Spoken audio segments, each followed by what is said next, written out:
there are actually two statements which are two different problems in the question. The first problem is, Bismillah wa salatu wa salam ala Rasulillah. The first problem is, I can't pray 5 times a day. I can't do it. Now, I don't believe you. Whoever said I can't do it, I don't believe you. You know why? Because I believe Allah. And now I didn't say I believe in Allah. I said I believe Allah. There's a difference, right? I believe in Allah means I believe Allah exists. I believe in Him. But when I say I believe Allah, it means I believe what He says. He says, subhanahu wa ta'ala, لا يكلف الله نفسا إلا وسعها.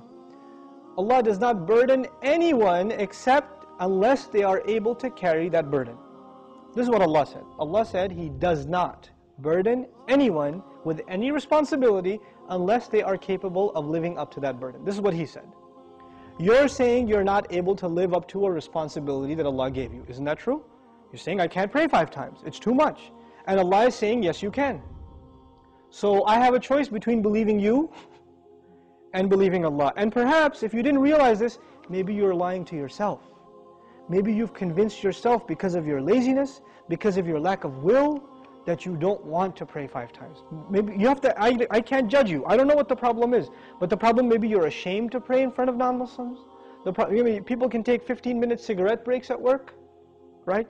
They can take a break and just go hang out, do whatever. You can't pray 5 times a day. Subhanallah. In this part of the world, where I used to, when I used to work in New York City, I would see Muslims praying all over the place. In the middle of 5th Avenue, on the curb, the guy is making salah because it's time. Or in the university, you open the copy machine room in the library, and there's like 3 guys praying right there, making salah. Muslims will pray. If there's time, we're going to pray. That's it. So that's the first thing. Allah said you can. If Allah gave this burden upon you, and He did in fact, then you can. Convince yourself of that. And rely on Allah, He'll make it easy for you. The second question is, does He really care? Does He even care if I pray or not? Now this question is actually more about, does He need my prayer or not? You're forgetting that the prayer isn't for Allah. It's for you. It's not for Allah. If all the people in the world, all they did with their life was pray to Allah, it would not make Him any richer. It wouldn't add to His kingdom because He already owns all of kingdom. And if no one mentioned Allah ever again, it doesn't diminish His dominion, His kingdom, His glory in any way. He doesn't need us. We need Him. We need Him. So the question is, do you feel like you need to pray?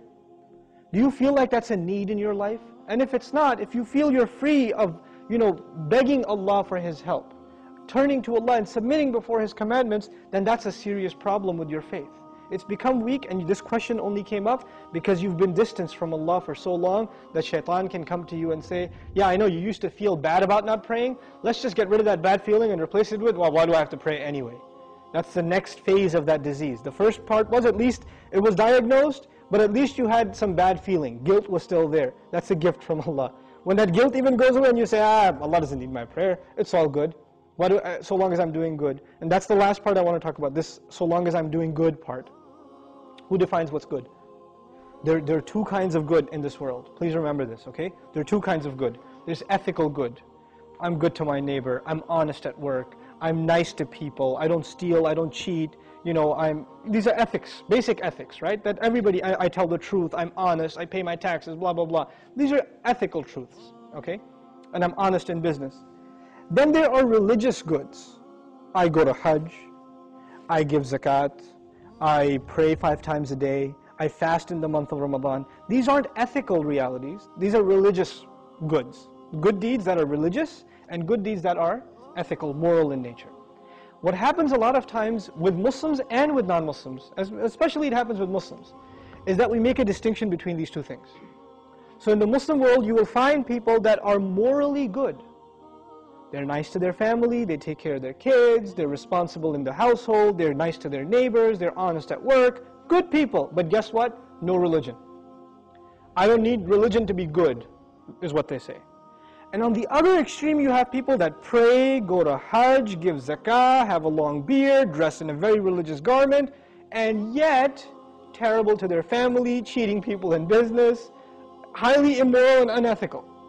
So what's happened is we have separated the 2 dimensions of goodness. Moral goodness, ethical goodness, and religious goodness. What Allah does in the Quran is fuses them together in the ayah. This one ayah is called Ayatul Bir, the ayah of goodness. What does it mean to be good?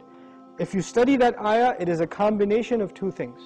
It's a combination of ethical principles like fulfilling your promises, being patient, perseverant, and also religious goodness, establishing the prayer, giving the zakah, right? So it's a combination of both of those things in one place. So if you think you are in a position to define what good is, most likely you're sticking to moral goodness. And you're undermining religious goodness, like the rituals that Allah taught us. But what Allah wants is for us to have both at the same time. This is when a person is truly good. Otherwise, you're not really good. You have defined goodness for yourself and you have rejected Allah's definition of it. But we turn to Allah for guidance because we can't define things for ourselves. We want Him to define them for us. Inshallah ta'ala.